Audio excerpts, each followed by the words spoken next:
Aku masih ingat jelas hari-hari pertamaku menjadi seorang istri. Kala itu, aku benar-benar percaya bahwa menikah dengannya adalah jawaban atas semua doa yang kupanjatkan selama ini.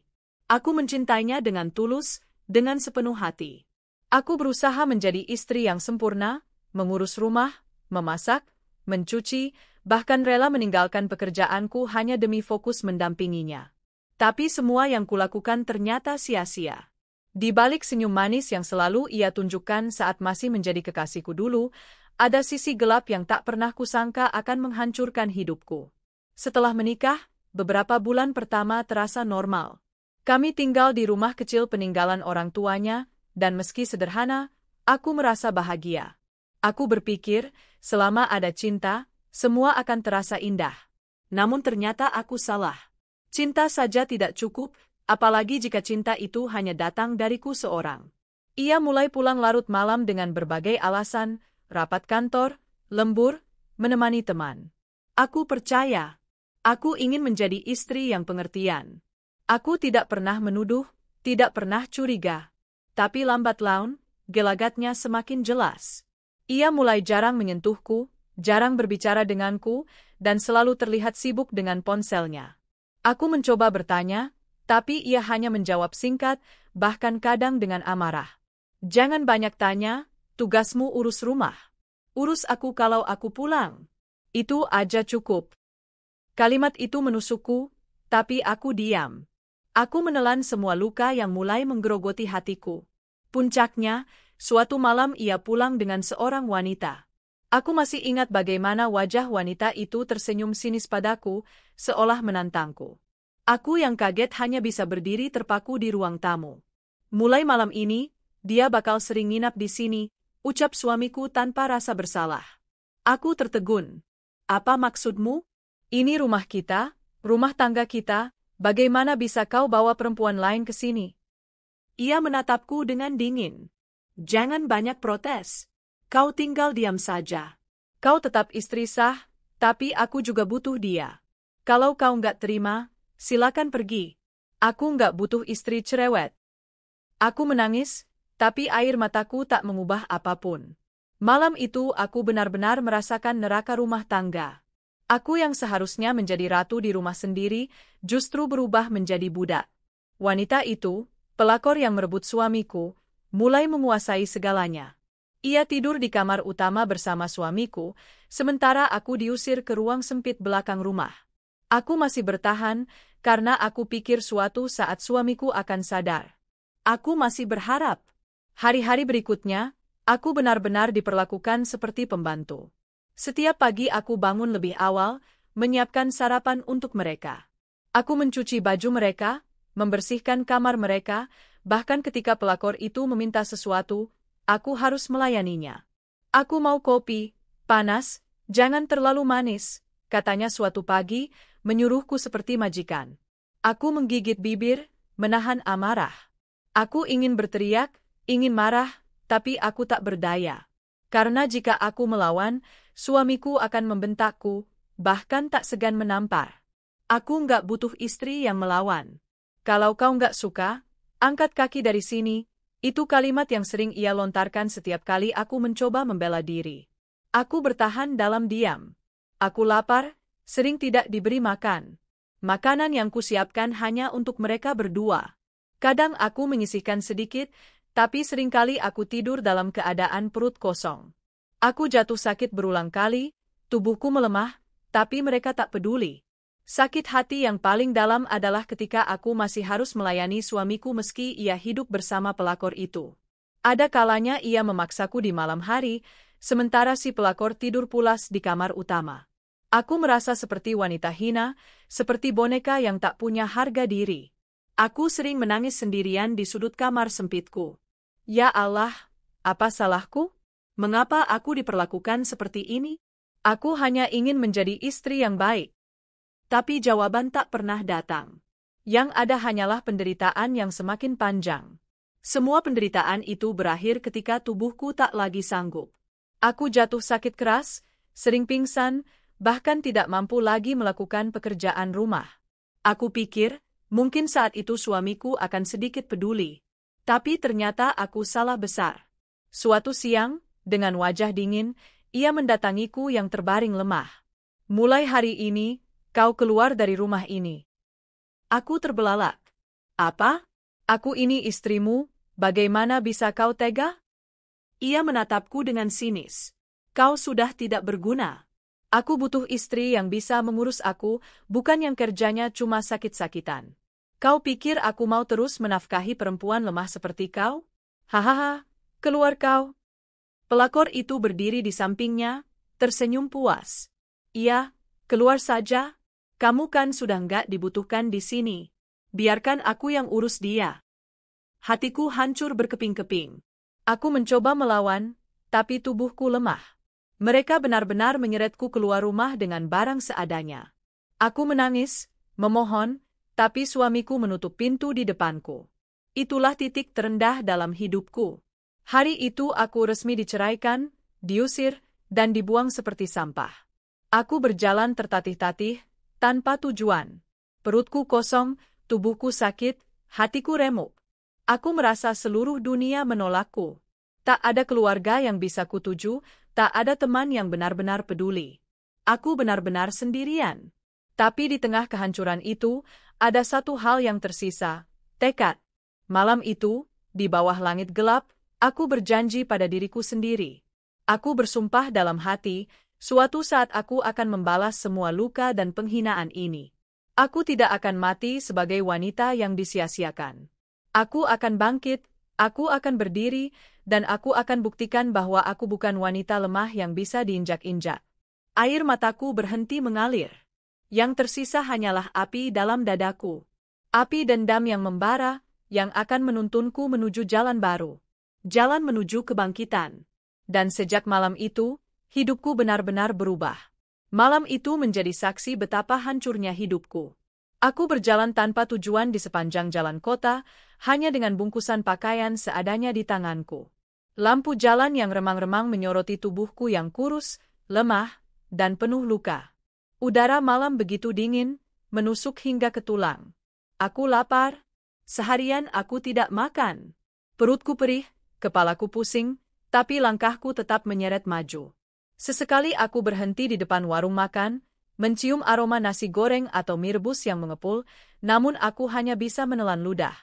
Aku tak punya uang sepeser pun. Semua uang yang kumiliki dulu sudah diambil suamiku dengan alasan untuk kebutuhan rumah tangga. Ironisnya, kebutuhan itu hanya untuk dirinya dan pelakor itu.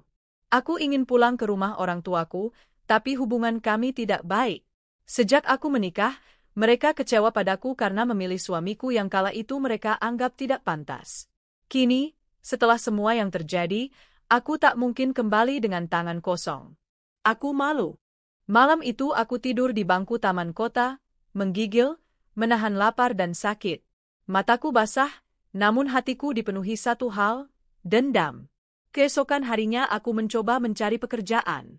Tubuhku masih lemah, tapi aku tahu aku tidak bisa terus hidup seperti gelandangan. Aku melangkah ke pasar, menawarkan diri pada beberapa pedagang. Aku bisa bantu cuci piring, angkat barang, apa saja, asal aku bisa makan, pintaku. Sebagian pedagang menolak mentah-mentah. Wajahku lusuh, pakaianku kotor, mungkin mereka jijik melihatku. Tapi ada seorang ibu penjual sayur yang berbaik hati. Ia memberiku pekerjaan kecil, membantu membereskan lapak dan mencuci sayur. Upahnya hanya cukup untuk membeli sepiring nasi. Hari-hari berikutnya aku bertahan dengan pekerjaan serabutan. Kadang bantu di warung, kadang cuci pakaian orang, kadang juga hanya dapat beberapa koin dari orang yang kasihan. Aku benar-benar berada di titik terendah. Namun di balik penderitaan itu, aku belajar satu hal, kemandirian. Aku tidak bisa lagi bergantung pada siapapun. Jika aku ingin hidup, aku harus berjuang sendiri. Suatu sore, setelah seharian bekerja membersihkan kios kecil, aku duduk di pinggir jalan sambil menatap orang-orang lalu lalang. Banyak dari mereka berpakaian rapi, membawa tas kerja, dan masuk ke gedung-gedung tinggi di pusat kota. Dalam hati aku berkata, kenapa aku tidak bisa seperti mereka? Kenapa aku harus hidup seperti ini, diinjak-injak, diremehkan, dibuang? Aku menggenggam erat kedua tanganku. Air mata menetes, tapi kali ini bukan karena lemah. Air mata itu adalah saksi dari tekadku. Aku akan bangkit. Aku akan tunjukkan pada dunia, pada suami yang mengusirku, bahwa aku tidak selemah yang mereka kira. Suatu hari, aku akan membuat mereka menyesal. Sejak hari itu, pikiranku mulai berubah. Aku tidak hanya ingin bertahan hidup, aku ingin maju. Dengan sisa uang yang kukumpulkan dari kerja serabutan, aku membeli sebuah buku bekas tentang kewirausahaan di kios Loa. Aku membacanya setiap malam di bawah cahaya lampu jalan. Meski sulit, aku mencoba memahami setiap kata. Aku juga mulai memperhatikan kebiasaan pedagang di pasar tempat aku bekerja. Bagaimana mereka menata dagangan, bagaimana mereka melayani pelanggan, bagaimana mereka menghitung keuntungan. Aku belajar diam-diam, menyerap semua ilmu itu. Suatu hari, aku memberanikan diri bertanya pada ibu penjual sayur yang sering memberiku pekerjaan. Ibu, bagaimana dulu ibu bisa mulai berjualan? Ibu itu tersenyum. Tidak ada yang mudah, Nak. Semua butuh keberanian. Mulai saja dari kecil. Jual sesuatu yang orang butuh setiap hari. Jangan takut gagal. Kata-kata itu menancap dalam di hatiku. Aku mulai berpikir untuk berjualan sendiri. Dengan uang tabungan yang sangat sedikit, aku membeli beberapa bungkus gorengan dan minuman sachet. Aku memberanikan diri berdiri di pinggir jalan, menjual dagangan itu kepada orang-orang yang lewat. Awalnya daganganku sepi. Banyak yang melewatkan begitu saja, sebagian menawar dengan harga sangat rendah. Tapi aku tidak menyerah. Aku tersenyum kepada setiap orang, berusaha ramah meski hatiku sakit. Perlahan, ada beberapa pelanggan yang mulai mengenaliku. Gorenganmu enak, Mbak, kata seorang tukang ojek. Itu membuat hatiku berbunga-bunga. Dari keuntungan kecil itu, aku kembali memutar modal. Aku mulai menambah variasi dagangan, nasi bungkus, kopi panas, rokok eceran. Setiap hari aku berdiri di pinggir jalan, berpanas-panasan dan kehujanan, tapi aku merasa ada secercah harapan namun, jalan ini tidak mulus. Aku sering diejek oleh orang-orang yang mengenalku dulu. Itu kan istri si Budi? Kok sekarang jualan di jalan? Kasihan banget. Pantas aja ditinggal, nggak bisa ngapa-ngapain selain jadi babu. Aku pura-pura tidak mendengar, tapi hatiku perih. Kadang aku ingin menyerah, tapi setiap kali teringat wajah suamiku dan pelakor itu, semangatku kembali membara. Aku berbisik pada diri sendiri, tunggu saja. Suatu saat aku akan lebih tinggi dari mereka. Aku akan buat mereka menyesal. Suatu hari, seorang pegawai kantor yang sering membeli sarapan dariku berkata, Mbak, nasi bungkusmu enak. Kenapa nggak coba titipin ke kantin kantor? Biar lebih banyak orang bisa beli. Aku terdiam. Itu ide yang bagus, tapi aku ragu.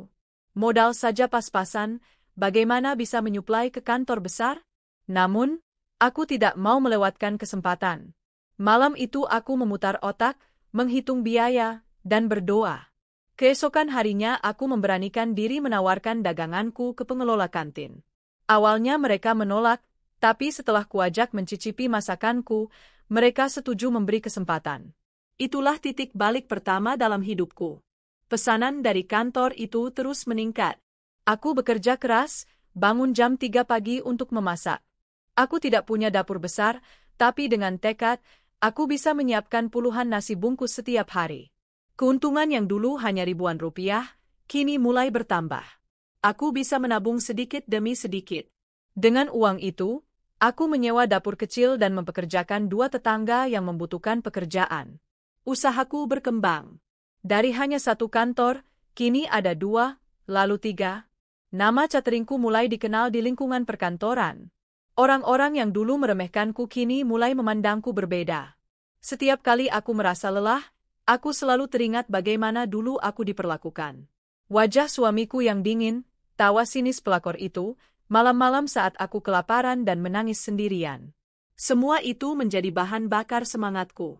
Aku tidak hanya bekerja untuk diriku, tapi juga untuk membuktikan bahwa aku bisa. Bahwa aku tidak akan selamanya menjadi korban. Setiap rupiah yang kudapat, setiap pelanggan yang puas, adalah kemenangan kecil bagiku. Kemenangan melawan rasa sakit, melawan penghinaan, melawan masa lalu yang ingin menjatuhkanku. Setelah 2 tahun, usahaku berkembang pesat. Aku berhasil membuka usaha catering dengan nama resmi dan legal. Aku bahkan mendapat kesempatan melayani acara-acara besar, dari pesta pernikahan hingga seminar perusahaan. Aku tak lagi sekadar penjual nasi bungkus di jalan. Aku kini seorang pengusaha kecil yang mulai diperhitungkan. Dan di balik semua keberhasilan itu, aku tahu satu hal, ini baru permulaan. Aku menatap langit malam sambil tersenyum. Aku sudah tidak seperti dulu lagi. Aku akan terus naik, terus maju, dan suatu saat, dia akan melihatku dari bawah. Waktu berjalan begitu cepat. Siapa sangka, dari hanya menjual gorengan dan nasi bungkus di pinggir jalan, usahaku kini sudah berubah menjadi sebuah usaha catering yang semakin berkembang. Aku masih ingat betapa sempitnya dapur kontrakan yang dulu kugunakan. Panci-panci besar kususun di lantai, kompor kecil selalu menyala dari subuh hingga siang, dan aku bersama 2 tetangga bekerja keras menyiapkan puluhan bahkan ratusan porsi makanan setiap harinya. Kelelahan menjadi bagian dari hidupku, tapi kali ini berbeda. Dulu aku lelah karena dipaksa menjadi budak rumah tangga tanpa penghargaan, kini aku lelah karena sedang berjuang untuk diriku sendiri. Rasa letihku selalu terbayar saat melihat pelanggan puas dengan masakanku. Dari keuntungan yang terkumpul, aku memberanikan diri menyewa ruko kecil di dekat kawasan perkantoran. Aku menatanya sederhana, tapi bersih dan nyaman. Di sanalah aku mulai membangun brand cateringku secara resmi. Nama usaha kita apa, Bu? Tanya salah satu karyawan baruku. Aku terdiam sejenak, lalu menjawab dengan mantap, Harapan Baru Catering. Aku memilih nama itu karena hidupku memang berawal kembali dari titik nol. Dan aku ingin orang-orang tahu bahwa harapan selalu ada, bahkan ketika kau jatuh di titik terendah sekalipun. Aku sadar, semangat saja tidak cukup. Jika ingin berkembang, aku harus pintar mengelola bisnis. Maka, setiap malam setelah urusan dapur selesai, aku menyisihkan waktu untuk belajar. Aku membeli buku-buku bisnis, menonton seminar daring gratis, hingga mengikuti pelatihan kewirausahaan dari pemerintah daerah. Awalnya sulit bagiku yang hanya lulusan SMA. Istilah-istilah manajemen terdengar asing. Namun, aku tidak menyerah. Aku menulis ulang setiap poin penting di buku catatanku, membacanya berulang kali hingga paham. Aku belajar tentang cara mengatur keuangan, strategi pemasaran, hingga pentingnya pelayanan pelanggan. Pelan tapi pasti, usahaku semakin profesional. Aku bahkan belajar tentang cara berpakaian, cara berbicara, dan cara membawa diri di depan orang banyak. Aku tahu, jika ingin dihormati, aku harus tampil berwibawa. Dulu, aku hanyalah wanita kurus, lusuh, dengan wajah letih dan pakaian seadanya. Tapi kini, aku mulai berani merawat diri. Aku menyisihkan sebagian penghasilanku untuk membeli pakaian rapi dan elegan. Aku belajar menggunakan make-up sederhana, hanya untuk menonjolkan kewibawaan, bukan untuk menarik perhatian. Aku juga mulai berolahraga, menjaga kesehatan tubuhku. Luka batin dan sakit yang dulu kualami menjadi cambuk untuk lebih peduli pada diriku sendiri. Setiap kali aku bercermin, aku nyaris tak mengenali diriku. Wanita rapuh yang dulu sering menangis sendirian kini telah berubah menjadi sosok yang tegar, berani, dan berkelas. Permintaan pelanggan semakin banyak, hingga aku tak lagi mampu mengandalkan dapur ruko kecil. Aku memberanikan diri mencari investor untuk memperluas usaha. Dengan proposal sederhana, aku menemui beberapa kenalan yang pernah menggunakan jasaku. Awalnya aku grogi. Tanganku dingin saat presentasi, suaraku sempat bergetar. Tapi aku ingat, aku sudah jauh melangkah, tidak boleh mundur. Dengan keyakinan penuh, aku memaparkan rencana ekspansi bisnis catering menjadi sebuah perusahaan jasa boga dan event organizer. Siapa sangka, 2 dari 5 orang investor tertarik. Mereka melihat kesungguhanku, reputasi usahaku yang baik, dan potensi pasarnya. Dari situlah aku mendapat tambahan modal untuk membangun perusahaan resmi dengan nama PT Harapan Baru Sejahtera. Hari peresmian kantorku menjadi salah satu momen paling membahagiakan dalam hidupku. Aku berdiri di depan gedung baru dengan papan nama besar, air mataku menetes, tapi kali ini air mata kebanggaan. Alhamdulillah, aku berhasil sampai di titik ini, bisikku. Dalam perjalanan ini, aku tidak sendirian. Tetangga-tetanggaku yang dulu membantuku sejak awal tetap kupekerjakan dan kuanggap sebagai keluarga. Aku selalu berkata pada mereka, kita tumbuh bersama. Usaha ini bukan hanya milikku, tapi milik kita semua. Aku juga rajin memberikan pelatihan untuk karyawan baruku. Aku ingin mereka merasa dihargai, tidak seperti aku dulu yang diperlakukan seperti budak. Aku tahu rasanya diremehkan, dan aku tidak ingin ada yang merasakan hal yang sama di bawah kepemimpinanku. Namun, semakin tinggi aku melangkah, semakin besar pula tantangan yang kuhadapi.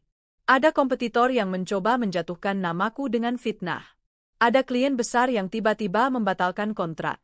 Ada juga masalah internal karyawan yang membuatku pusing. Pernah suatu kali aku merasa sangat tertekan. Malam itu aku duduk sendirian di ruang kerjaku, menatap tumpukan dokumen dan laporan keuangan yang kacau. Aku hampir menyerah. Namun kemudian aku teringat masa lalu. Aku pernah tidur di jalan, pernah lapar berhari-hari, pernah diperlakukan seperti sampah. Jika aku bisa bertahan dari semua itu, masa aku kalah hanya karena masalah bisnis? Aku mengusap air mataku, menegakkan punggung, dan berkata pada diri sendiri, aku bukan lagi wanita lemah. Aku adalah pemimpin. Dan pemimpin tidak boleh menyerah. Dengan semangat itu, aku terus melangkah, memperbaiki semua kesalahan, hingga akhirnya perusahaan kembali stabil. Beberapa tahun kemudian, aku benar-benar berubah. Aku bukan lagi wanita terbuang yang dulu diusir dari rumah dengan hinaan. Kini aku seorang direktur utama, pemimpin sebuah perusahaan besar yang dikenal luas. Penampilanku elegan, blazer rapi, sepatu hak tinggi, tas berkelas. Cara bicaraku tegas dan berwibawa.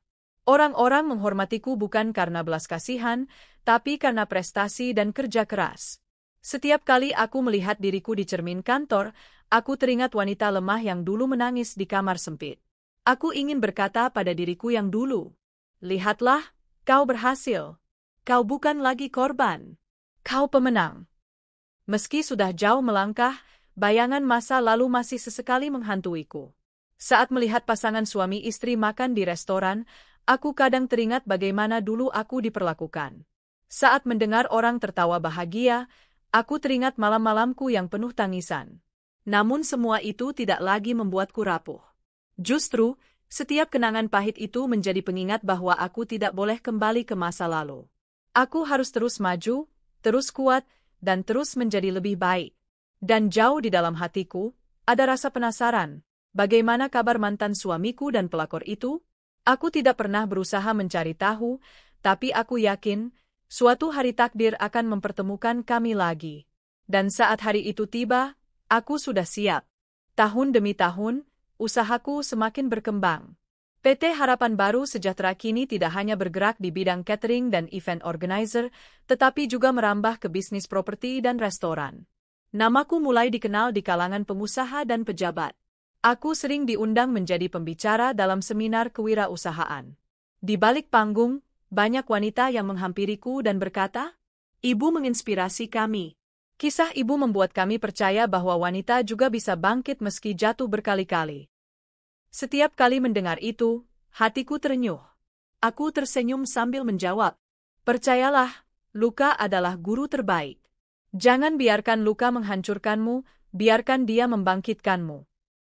Meski semua ini sudah lebih dari cukup, jauh di dalam hatiku aku tahu, masih ada satu hal yang belum selesai. Membuktikan pada orang yang dulu menghancurkan hidupku, bahwa aku kini berdiri jauh di atas mereka. Bukan sekadar balas dendam, tapi pembalasan yang elegan, yang akan membuat mereka menyesal seumur hidup tanpa perlu aku mengotori tanganku. Aku menatap keluar jendela gedung kantorku yang menjulang tinggi, melihat lampu-lampu kota berkelip di malam hari. Senyum kecil terukir di bibirku. Suatu saat, kalian akan melihat siapa aku sekarang. Dan kalian akan menunduk, malu, karena pernah menyanyiakan wanita ini. Aku tidak tahu kapan takdir itu datang, tapi aku yakin, waktu selalu punya cara untuk mempertemukan masa lalu dan masa kini. Dan aku siap menantinya. Pagi itu, aku berdiri di depan cermin besar di ruang ganti kantorku. Blazer hitam pas tubuh yang elegan, blus putih sederhana namun berkelas, celana panjang yang rapi, dan sepatu hak tinggi berkilau. Rambutku tersisir rapi, sedikit makeup mempertegas kewibawaanku. Aku menarik napas panjang. Hari itu adalah hari penting. Aku resmi akan melakukan kunjungan ke perusahaan cabang yang baru saja diakuisisi oleh perusahaanku, PT Harapan Baru Sejahtera. Apa ibu siap? Tanya sekretarisku, Rani, sambil membawa map berisi agenda kunjungan. Aku tersenyum tipis. Selalu siap. Mari kita mulai hari ini dengan elegan. Aku tidak tahu bahwa hari itu akan menjadi momen yang tak akan pernah kulupakan. Mobilku melaju mulus menuju pusat kota. Gedung tinggi berlapis kaca biru yang menjulang di depanku adalah salah satu perusahaan yang baru saja kuambil alih. Perusahaan itu dulunya cukup terkenal, tapi beberapa tahun terakhir manajemennya berantakan, sehingga akhirnya jatuh ke tanganku. Di lobi, aku disambut dengan penuh hormat. Beberapa manajer berdiri berjajar, menundukkan kepala, menyambutku dengan tepuk tangan kecil. Selamat datang, Ibu Direktur. Aku melangkah masuk dengan tenang, senyum terukir di wajahku, meski dalam hati aku masih penuh perhitungan. Setiap langkahku berwibawa, seakan mengukuhkan bahwa akulah pemilik baru tempat ini. Aku dibawa ke ruang rapat utama. Di sana, semua staf sudah duduk menunggu, termasuk beberapa karyawan lama. Aku menyusuri ruangan dengan tatapan penuh wibawa, menyapa singkat, lalu duduk di kursi utama. Sekilas mataku menangkap sosok yang membuat dadaku bergetar. Sosok itu menunduk, berusaha menghindari tatapanku. Rambutnya agak berantakan, wajahnya tampak lebih tua, tubuhnya kurus, dan kemeja yang dikenakannya terlihat lusuh. Aku terdiam sejenak, memastikan pandanganku. Tidak salah lagi, itu dia, mantan suamiku.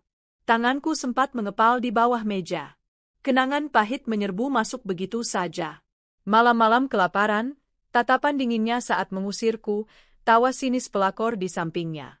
Semuanya kembali menyeruak. Aku hampir kehilangan kendali, tapi aku segera mengatur napas. Aku tidak boleh terlihat lemah.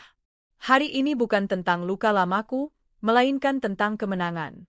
Aku menatapnya tajam, meski ia tak berani menoleh. Sesekali matanya melirik cepat, lalu kembali menunduk. Keringat di dahinya terlihat jelas meski ruangan itu ber-AC. Aku membuka suara, nadaku tegas dan berwibawa. Selamat pagi. Saya senang akhirnya bisa bertemu dengan tim dari perusahaan ini.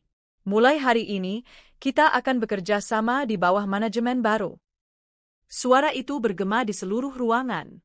Mantan suamiku menggeliat gelisah, wajahnya pucat. Seakan-akan ia baru saja ditampar kenyataan paling pahit dalam hidupnya. Saat aku berbicara, pikiranku sempat melayang. Aku membayangkan wajahnya saat dulu dengan angkuh mengusirku. Kau sudah tidak berguna. Keluar dari rumah ini. Kini, lihatlah. Dia duduk di kursi bawahanku, tak berani menatap mataku. Ada rasa puas yang sulit digambarkan. Rasa lega yang selama ini kutunggu akhirnya datang. Aku ingin tertawa, tapi aku menahannya. Aku tidak boleh menunjukkan dendamku dengan kasar. Balas dendam paling indah adalah elegansi. Setelah perkenalan, aku meminta setiap divisi melaporkan kinerjanya. Satu persatu manajer maju, menyampaikan laporan.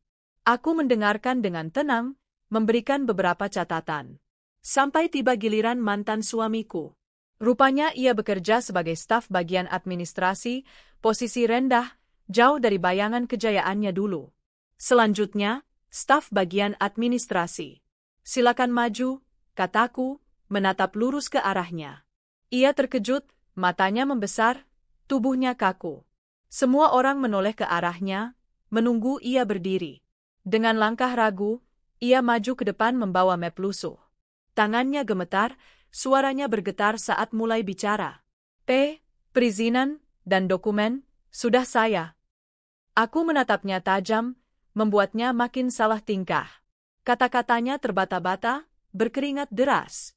Semua orang mulai memperhatikan keanehannya. Aku tersenyum tipis. Tenang saja. Jangan gugup.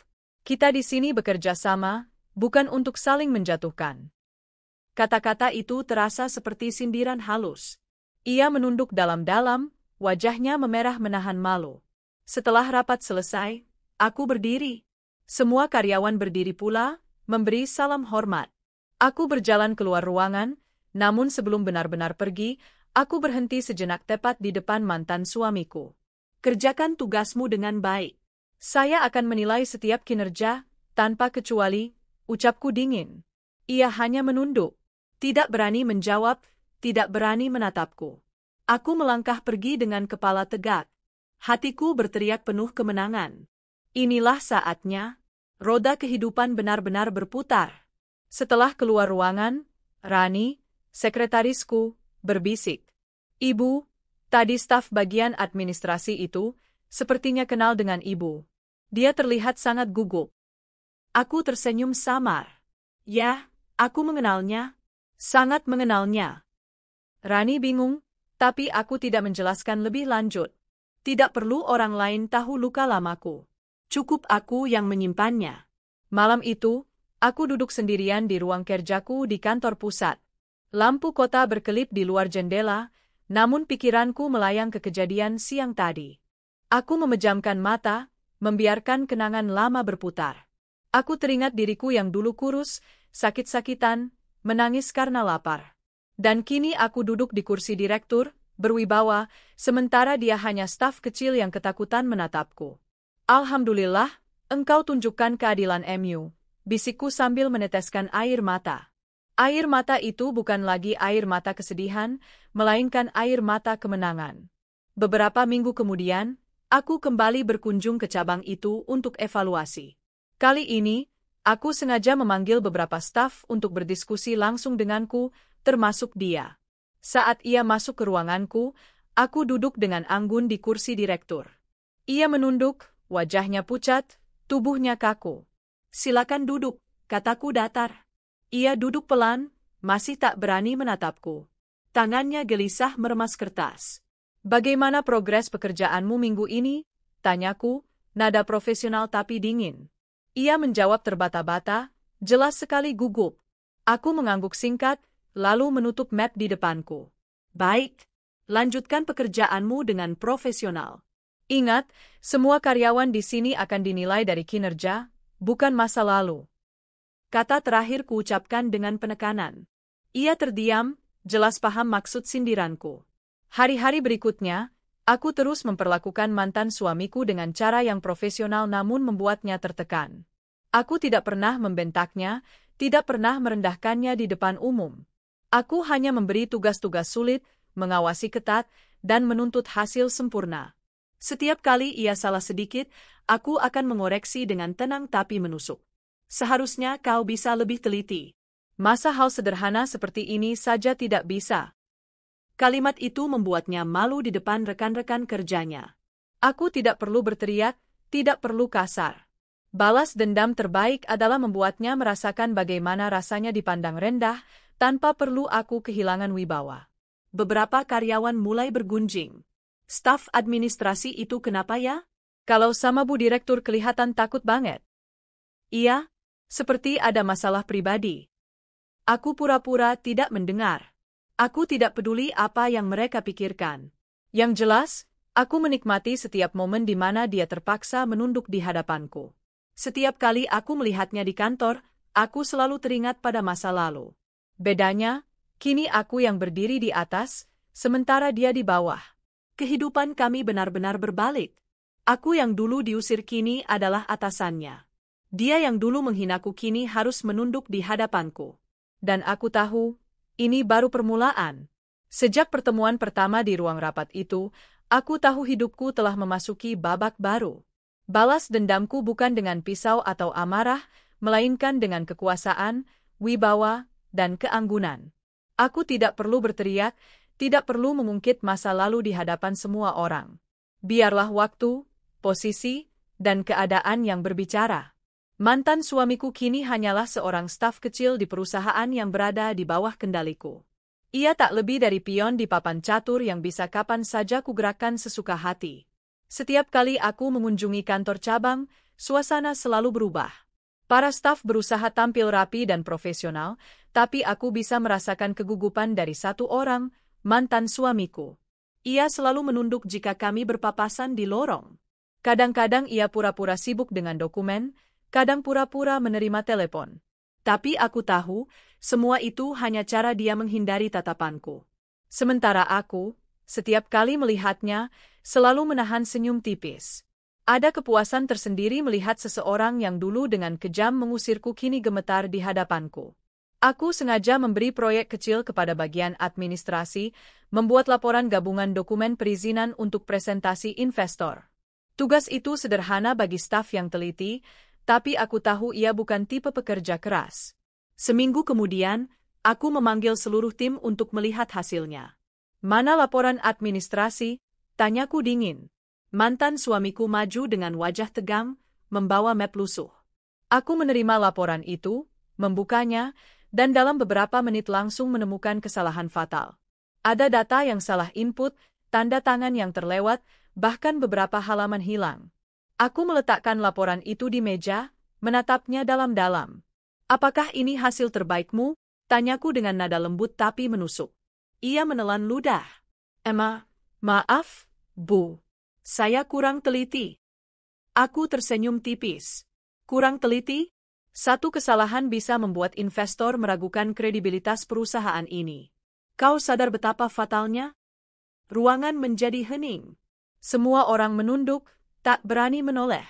Mantan suamiku berkeringat deras, wajahnya merah padam. Kerjakan ulang. Dan kali ini, sempurna. Aku beri waktu 2 hari, ucapku, lalu menutup map dengan tenang. Semua mata memandangnya dengan kasihan. Aku tidak perlu berteriak, tapi semua orang tahu ia baru saja dipermalukan dengan cara paling elegan. Keesokan harinya, aku mendapat laporan dari Rani bahwa mantan suamiku lembur sendirian di kantor hingga larut malam. Ia bekerja dengan wajah kusut, bahkan sempat ketiduran di atas meja. Apa ibu ingin saya ikut membantu mengawasinya? Tanya Rani. Aku menggeleng. Tidak perlu. Biarkan saja dia merasakan tekanan itu. Dulu dia membuatku menangis kelaparan. Kini biarkan dia merasakan bagaimana rasanya diperintah tanpa daya. Dalam hati, aku mengakui, ada sedikit rasa puas yang membuncah. Balas dendamku mulai terasa nyata. Pada rapat berikutnya, aku kembali mengulas laporan administrasi yang sudah ia perbaiki. Kali ini hasilnya lebih rapi, meski masih ada detail kecil yang terlewat. Aku menatapnya dengan senyum samar. Lumayan. Tapi butuh usaha ekstra, ya? Kalau dari awal serius, tidak akan seperti ini. Ia menunduk makin dalam. Rekan-rekan kerjanya mulai berbisik-bisik. Ada yang kasihan, ada pula yang merasa heran kenapa aku begitu ketat terhadapnya. Aku biarkan saja. Biarlah semua orang menilai sesuai pandangan mereka. Yang penting, aku berhasil membuatnya malu tanpa harus mengangkat suara.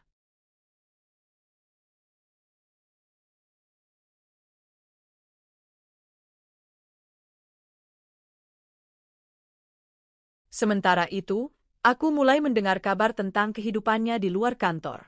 Dari bisikan karyawan lain, aku tahu istrinya, wanita yang dulu merebutnya dariku, mulai sering mengeluh. Dia tidak lagi seperti dulu, begitu cerita seorang staf yang mengenal mereka. Ekonominya makin sulit, istrinya sering marah-marah di rumah. Aku mendengarnya dengan senyum dingin. Itulah karma. Wanita yang dulu dengan bangga merebut suamiku kini merasakan pahitnya hidup susah. Aku bahkan mendengar gosip bahwa istrinya mulai menjauh, meninggalkan rumah beberapa kali karena tak tahan dengan kesulitan ekonomi. Hidup mereka yang dulu penuh cemoohan padaku kini berantakan. Suatu sore, aku keluar dari ruang rapat dan berjalan menyusuri lorong. Tanpa sengaja, aku berpapasan dengannya. Ia terlihat membawa tumpukan berkas, tapi langkahnya terhenti ketika melihatku. Wajahnya pucat, tubuhnya kaku. Aku tersenyum samar. Hati-hati. Jangan sampai menjatuhkan dokumen. Perusahaan ini tidak bisa menanggung kecerobohan lagi. Ia menunduk dalam-dalam. Iya, Bu. Suara itu lirih, berbeda jauh dari suara angkuhnya dulu. Aku menatapnya sejenak, lalu melangkah pergi dengan kepala tegak. Hatiku berteriak dalam diam, inilah balasan untuk semua malam-malam penuh air mata yang dulu kau berikan padaku. Beberapa minggu kemudian, aku mengadakan pertemuan besar dengan seluruh manajer cabang di Hotel Bintang 5. Aku sengaja meminta semua staf penting hadir, termasuk bagian administrasi. Ketika ia datang, Aku melihat wajahnya kaget melihat suasana mewah itu. Dulu, ia terbiasa hidup bergelimang fasilitas ketika masih bersamaku, tapi kini ia hanya duduk di kursi staf biasa, jauh dari pusat perhatian. Aku berdiri di podium, memberikan pidato elegan tentang kepemimpinan, ketekunan, dan pentingnya menghargai orang lain. Sesekali aku menekankan kalimat, siapapun yang meremehkan orang lain, cepat atau lambat akan menyesal. Aku tahu, kalimat itu menusuk hatinya. Ia menunduk semakin dalam, sementara aku tersenyum puas. Beberapa hari kemudian, aku mendengar kabar baru. Rupanya istrinya, pelakor yang dulu merebutnya, marah besar. Mereka bertengkar hebat karena kondisi keuangan makin sulit. Aku tidak mau hidup susah. Dulu kau janji bisa bahagiakan aku, ternyata sekarang kita bahkan kesulitan bayar tagihan. Begitu kata-katanya, menurut gosip tetangga. Wanita itu mulai sering pergi, meninggalkan rumah, bahkan kabarnya menjalin hubungan dengan pria lain yang lebih mapan. Mantan suamiku kini benar-benar terpuruk. Tidak hanya di kantor ia dipermalukan, tapi di rumah pun ia kehilangan wibawa. Suatu hari, aku sengaja memanggilnya ke ruanganku untuk membicarakan laporan. Ia masuk dengan wajah lelah, matanya sembab seperti kurang tidur. Aku menatapnya tajam, lalu berkata datar. Kau terlihat kurang fokus. Apa masalah pribadimu memengaruhi pekerjaan? Ia terdiam, menunduk. Tidak, Bu. Saya hanya kurang tidur. Aku menahan senyum. Aku tahu ia sedang menderita. Tapi aku tidak akan merendahkan diriku dengan membuka luka lama. Biarlah balas dendamku berjalan dengan keanggunan. Kalau begitu, jangan kecewakan saya. Aku ingin stafku bekerja dengan penuh tanggung jawab. Kalau tidak, aku tidak segan-segan mengambil tindakan tegas. Ia mengangguk cepat. Iya, Bu. Saya mengerti. Kata, mengerti, itu keluar dengan suara lirih, penuh ketakutan. Hari-hariku di kantor cabang itu berjalan penuh strategi. Aku sengaja memberi kesempatan pada staf lain untuk bersinar, sementara mantan suamiku selalu kuberi tugas yang menekan. Namun aku tidak pernah menghardiknya secara kasar. Justru dengan kelembutan, aku membuatnya merasa semakin kecil. Aku tahu, balas dendam terbaik bukanlah membuatnya hancur seketika, melainkan membuatnya sadar betapa rendah dirinya dibandingkan diriku kini. Dulu aku dianggap tak berguna, dijadikan pembantu di rumahku sendiri. Kini, aku berdiri di puncak, dan dia hanya bisa menunduk. Beberapa bulan berlalu, dan kabar buruk terus berdatangan tentangnya. Istrinya akhirnya pergi meninggalkan rumah, membawa barang-barang berharganya. Ia dikhianati oleh wanita yang dulu dibelanya mati-matian, wanita yang dulu membuatnya tega mengusirku. Kini ia sendirian, hidup dalam kesepian dan kemiskinan. Di kantor, reputasinya juga makin buruk. Semua orang melihatnya sebagai sosok yang lemah, sering ditegur, dan tidak bisa berkembang. Dan aku semakin bersinar. Perusahaanku makin besar, usahaku makin meluas, dan banyak orang menghormatiku. Malam itu, aku duduk di balkon rumahku yang megah. Angin malam berhembus pelan, lampu kota berkelip indah. Aku menyesap teh hangat, sambil merenung. Balas dendamku sudah berjalan dengan indah. Mantan suamiku kini terpuruk, sementara aku bahagia. Namun, ada bagian hatiku yang berbisik, apakah ini sudah cukup? Atau aku harus membuatnya jatuh lebih dalam lagi? Aku tersenyum samar. Tidak, aku tidak perlu berbuat lebih. Cukup dengan melihatnya menunduk setiap kali bertemu denganku, itu sudah menjadi kemenangan terbesarku. Balas dendamku sudah sempurna, elegan, tanpa harus kotor oleh amarah. Musim hujan baru saja tiba. Di luar jendela kantorku, rintik air membasahi kaca, menyisakan garis-garis panjang yang seolah menari. Bagiku, hujan selalu membawa kenangan, kenangan ketika aku dulu duduk di teras rumah kontrakan sempit, menahan lapar, menahan tangis, sementara mantan suamiku dan selingkuhannya tertawa di dalam rumah. Kini, suasana itu berbalik. Aku duduk di ruangan kantor luas, di gedung milikku sendiri, dengan aroma kopi mahal dan kursi empuk. Sementara dia, hidupnya semakin terpuruk, bagai daun kering yang dihanyutkan arus hujan. Pagi itu, Rani masuk ke ruanganku membawa laporan. Wajahnya tampak bersemangat, seakan ingin menyampaikan sesuatu. Bu, saya tidak tahu harus cerita atau tidak. Tapi ini cukup penting, katanya. Aku menatapnya penasaran.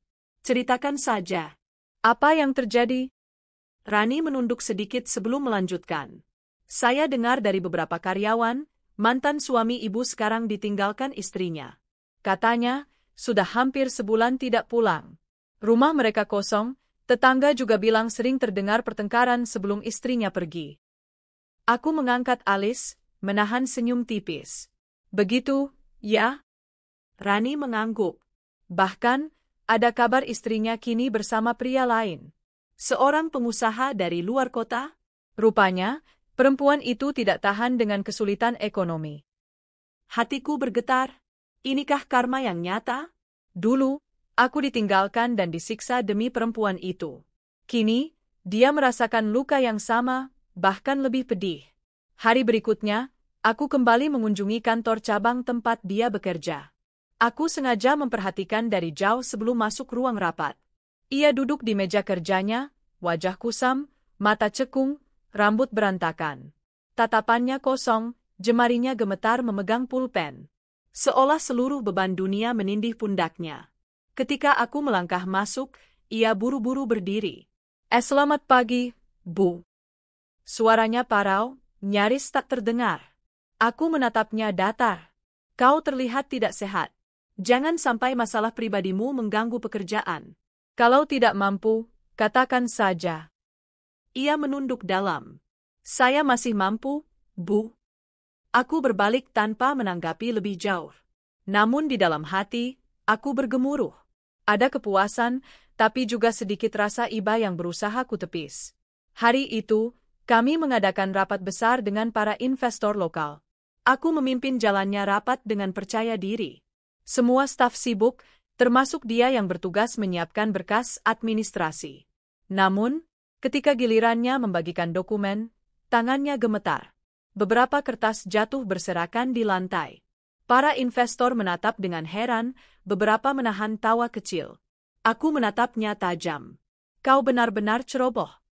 Ia membungkuk cepat, memunguti kertas dengan wajah merah padam. Suasana ruangan menjadi canggung. Setelah rapat selesai, aku memanggilnya secara pribadi. Aku sudah memperingatkanmu. Jika kau tidak bisa bekerja dengan baik, aku tidak bisa mempertahankanmu di sini. Perusahaan ini butuh orang yang fokus dan profesional. Matanya berkaca-kaca. Ia menunduk dalam, menahan tangis. Tolong beri saya kesempatan, Bu. Saya tidak punya siapa-siapa lagi. Aku menahan napas. Kata-kata itu menusuk hatiku. Dulu, ketika aku memohon padanya untuk mempertahankan rumah tangga, ia tak memberi belas kasih sedikit pun. Kini, dia berdiri di posisiku dulu, memohon-mohon dengan wajah penuh putus asa. Hari-hari berikutnya, aku mendengar kabar yang makin mengiris.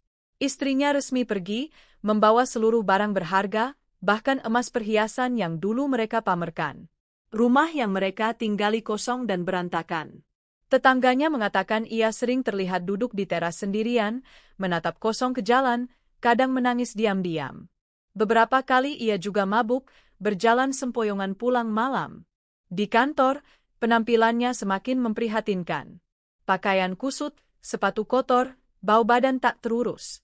Rekan-rekannya mulai menjauh, tak mau terlibat. Ia menjadi bahan bisikan, orang yang dulu mungkin suka merendahkan kini dipandang rendah. Aku mendengar semua itu dengan hati yang campur aduk.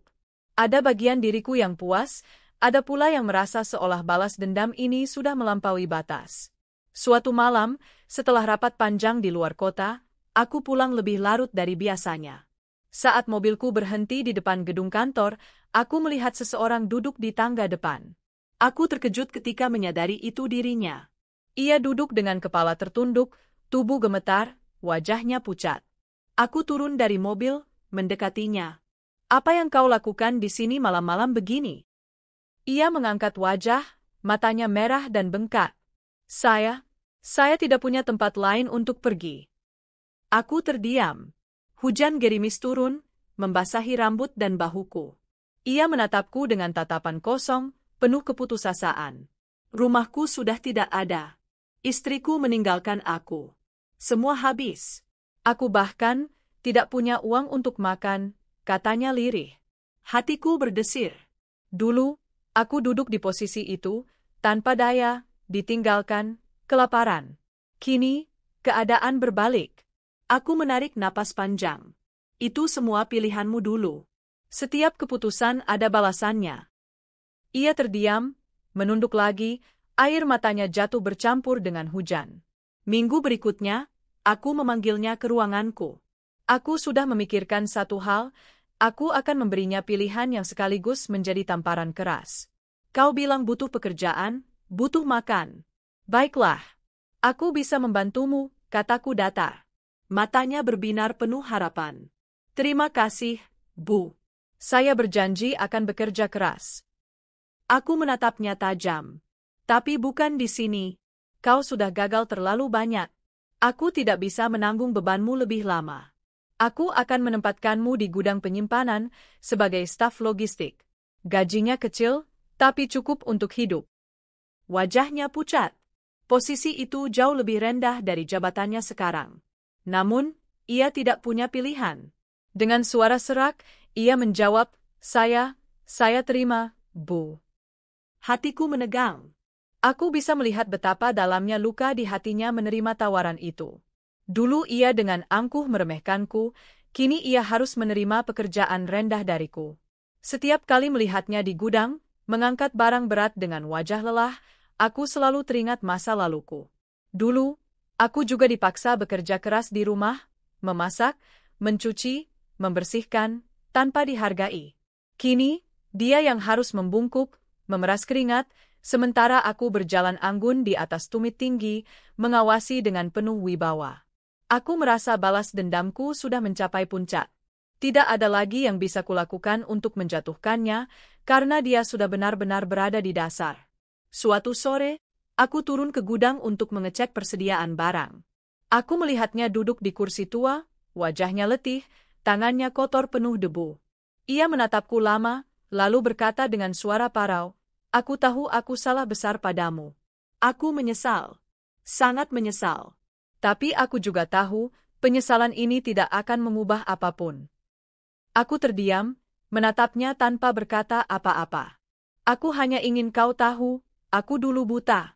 Aku meninggalkanmu demi kesenangan sesaat, dan lihat sekarang, aku kehilangan segalanya. Sementara kau berdiri di puncak. Air matanya jatuh. Ia menunduk dalam, suaranya bergetar. Kalau saja waktu bisa kembali, aku tidak akan pernah menyia-nyiakanmu. Hatiku mencelos. Kata-kata itu adalah pengakuan paling jujur yang pernah kudengar darinya. Tapi aku tidak bisa membiarkan hatiku luluh. Aku berdiri tegak, menatapnya dingin. Penyesalanmu tidak akan mengubah apapun. Kau sudah memilih jalanmu. Aku hanya belajar bertahan, dan inilah hasilnya. Lalu aku berbalik, meninggalkannya sendirian di gudang itu. Suara tangisnya samar terdengar di belakangku, tenggelam oleh langkah kakiku. Hari-hari berikutnya, aku mendengar kabar ia semakin terpuruk. Ia jarang makan, tubuhnya makin kurus, sering jatuh sakit. Ia hampir tidak punya teman lagi. Kehidupannya benar-benar hancur, kehilangan keluarga, kehilangan martabat, kehilangan pekerjaan yang layak. Dan aku berdiri di atas segalanya.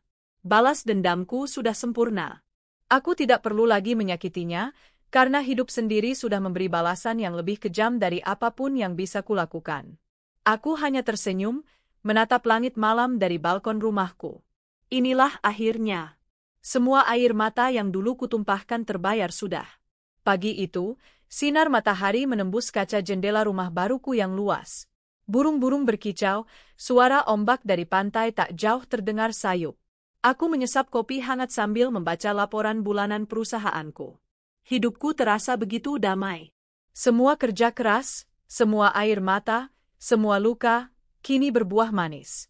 Aku berdiri di puncak, bukan hanya secara materi, tapi juga secara harga diri. Namun, ada satu hal yang masih menggantung, bayangan masa lalu. Wajahnya yang penuh penyesalan, suaranya yang bergetar, tatapannya yang kosong. Seolah-olah, Meski aku sudah membalas semua perbuatannya, ada bagian kecil di hatiku yang masih belum selesai. Sore itu, Rani masuk ke ruanganku dengan wajah cemas. Bu, saya baru dapat kabar. Mantan suami ibu, dia jatuh sakit. Parah sekali. Sekarang dirawat di rumah sakit pemerintah. Aku terdiam. Sakit apa? Katanya, komplikasi. Tubuhnya terlalu lemah karena lama tidak makan teratur dan stres berat. Keadaannya memprihatinkan. Tidak ada keluarga yang menemani. Bahkan tetangga pun enggan menjenguk. Dadaku sesat. Aku teringat ketika dulu aku sakit, ditinggalkan sendiri, tanpa belas kasih. Kini dia merasakan hal yang sama. Karma benar-benar bekerja dengan caranya sendiri. Aku menutup laporan, berdiri. Antarkan aku ke sana. Bau obat-obatan menyengat begitu aku melangkah ke ruang perawatan kelas 3. Ruangan itu penuh sesak dengan pasien miskin, kasur-kasur usang berjejer tanpa privasi. Di salah satu sudut, aku melihat sosok yang dulu pernah kucintai. Tubuhnya kurus kering, wajah pucat, mata cekung. Jarum infus menancap di tangannya. Ia tampak begitu lemah, nyaris tak dikenali. Aku mendekat pelan. Matanya terbuka, lalu terbelalak melihatku. Kau, suaranya serak. Aku berdiri di samping ranjangnya, menatap tanpa ekspresi. Aku dengar kau sakit. Ia mencoba tersenyum, meski wajahnya penuh penderitaan. Aku tidak menyangka kau akan datang. Setelah semua yang kulakukan, aku menarik kursi, duduk di sisinya. Aku hanya ingin memastikan sesuatu. Bahwa kau benar-benar merasakan balasan atas semua yang pernah kau lakukan padaku. Ia menunduk, air mata jatuh membasahi pipinya. Aku sudah merasakannya. Lebih dari yang bisa kau bayangkan. Aku kehilangan rumah, keluarga, pekerjaan, harga diri. Sekarang, tubuhku pun menyerah. Kami terdiam cukup lama, hanya suara mesin infus dan desahan napasnya yang terdengar. Lalu ia berbicara pelan. Aku bodoh. Aku meninggalkanmu demi perempuan yang hanya mencintaiku karena harta. Aku menyakiti orang yang seharusnya kujaga, dan balasannya, aku ditinggalkan dengan cara yang sama. Aku dihancurkan oleh orang yang dulu kuanggap segalanya. Matanya menatapku penuh penyesalan. Aku ingin minta maaf. Untuk semua kata-kata kasarku, untuk semua malam ketika aku membiarkanmu menangis sendirian, untuk semua hinaan yang kuucapkan. Aku tahu, aku tak pantas dimaafkan. Hatiku bergetar. Selama bertahun-tahun aku menunggu kalimat itu. Permintaan maaf yang tulus, bukan karena gengsi, bukan karena keadaan, tapi karena penyesalan sejati. Aku menarik napas panjang. Maaf bukan untukmu. Maaf itu untuk diriku sendiri. Agar aku bisa benar-benar lepas dari semua luka. Beberapa hari kemudian, aku kembali ke rumah sakit.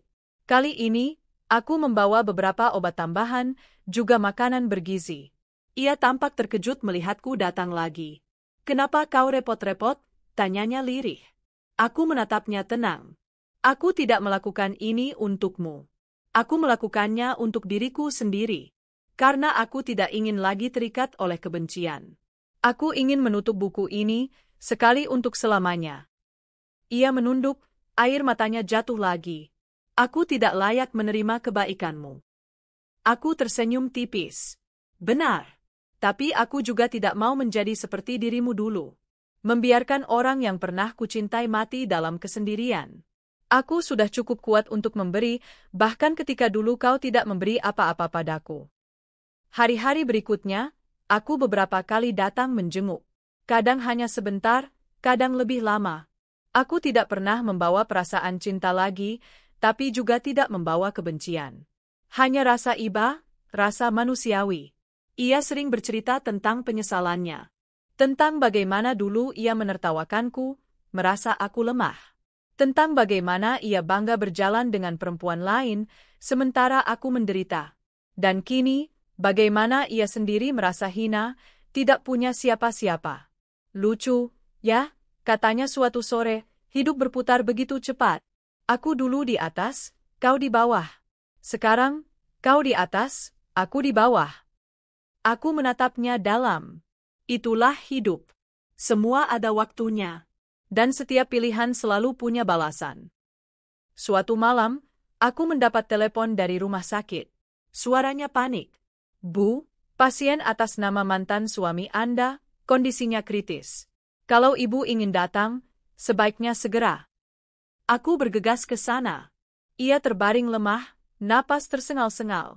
Matanya mencari-cari, lalu berhenti padaku. Senyum samar muncul di wajah pucatnya. Kau datang, bisiknya. Aku menggenggam tangannya yang dingin. Aku di sini. Air matanya jatuh. Terima kasih, meski aku sudah hancur, kau masih mau datang. Aku bisa pergi dengan tenang sekarang. Napasnya makin berat. Aku menatapnya, lalu berkata pelan, aku maafkan kau. Bukan karena kau pantas, tapi karena aku ingin bebas. Ia menutup mata, senyum kecil di bibirnya.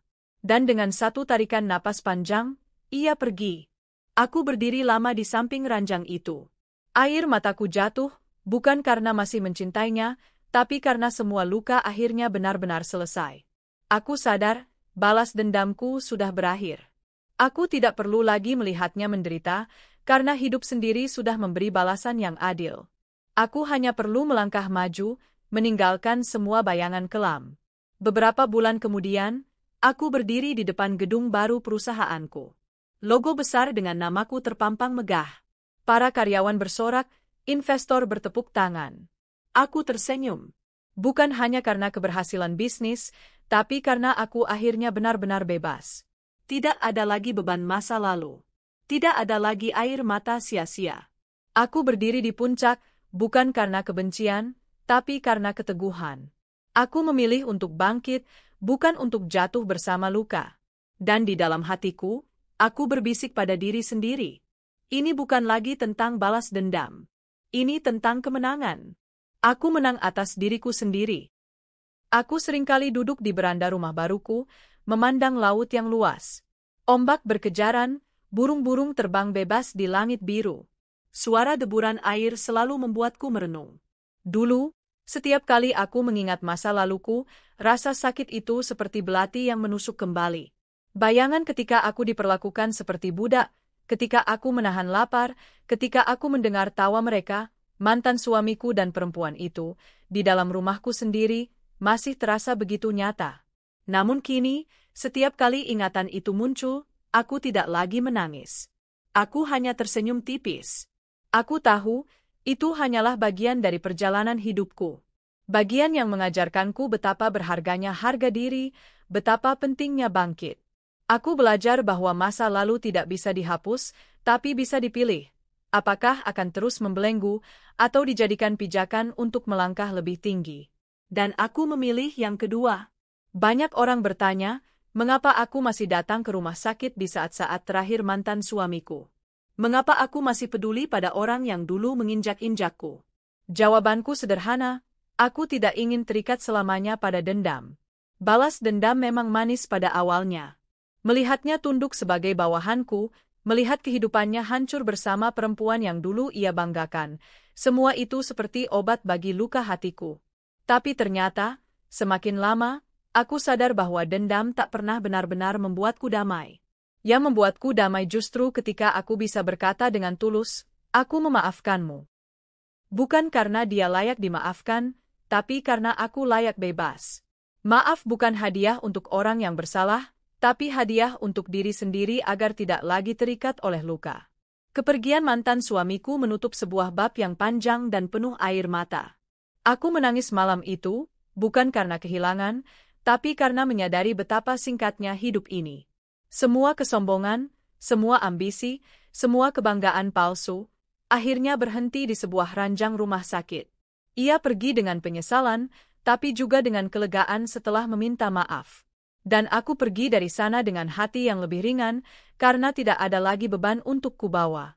Bahkan ketika aku berdiri di depan pusaranya, aku tidak lagi merasa marah. Aku hanya berdoa semoga ia mendapat ampunan. Karena aku tahu, kebencian yang kubawa hanya akan menyakitiku sendiri. Kini, hidupku berbeda 180 derajat. Aku bukan lagi perempuan yang dipandang rendah. Aku adalah pemimpin perusahaan besar, dihormati banyak orang.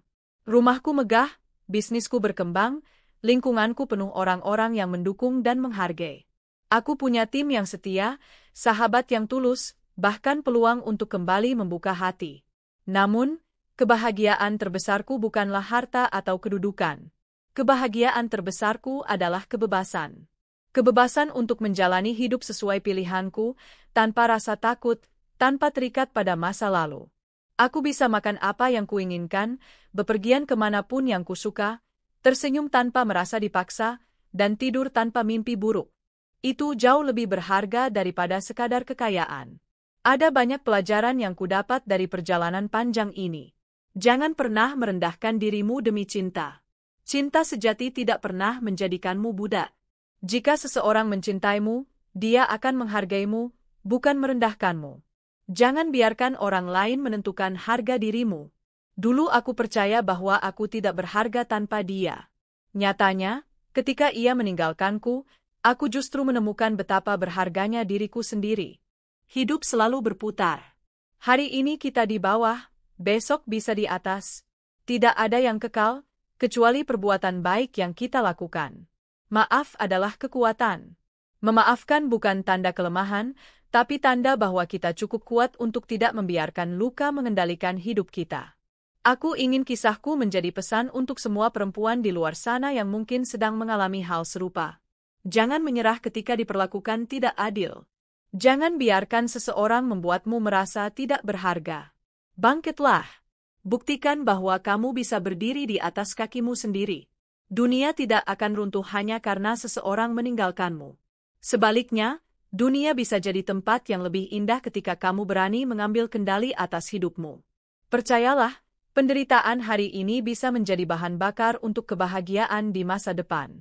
Asalkan kamu tidak berhenti berjuang. Kini aku menatap masa depan dengan tenang. Aku tidak tahu apa yang akan terjadi besok, tapi aku tahu aku siap menghadapinya. Aku sudah melewati badai terbesar dalam hidupku. Jika aku bisa melewati itu, maka aku bisa melewati apapun. Mungkin suatu hari nanti aku akan membuka hati untuk cinta yang baru. Cinta yang sehat, yang bukan berlandaskan kepalsuan, tapi saling menghargai. Tapi aku tidak terburu-buru. Untuk saat ini, aku sudah cukup bahagia dengan diriku sendiri. Aku duduk di beranda, menatap senja. Laut berkilau keemasan, angin membawa aroma garam yang menenangkan. Aku tersenyum. Bukan senyum karena kemenangan atas orang lain, tapi senyum karena aku menang atas diriku sendiri. Perjalanan ini mengajarkanku bahwa luka bisa menjadi sumber kekuatan. Bahwa meski dunia meremehkan, kita bisa bangkit. Bahwa balas dendam mungkin manis, tapi maaf jauh lebih menenangkan. Dan yang terpenting, kebahagiaan sejati datang ketika kita berdamai dengan masa lalu dan memilih untuk hidup sepenuhnya di masa kini. Aku bukan lagi perempuan yang disia-siakan. Aku bukan lagi perempuan yang ditindas. Aku adalah perempuan yang bangkit, berdiri tegak, dan menjalani hidupnya dengan penuh martabat. Dan aku tahu, inilah akhir dari satu cerita, sekaligus awal dari cerita yang baru.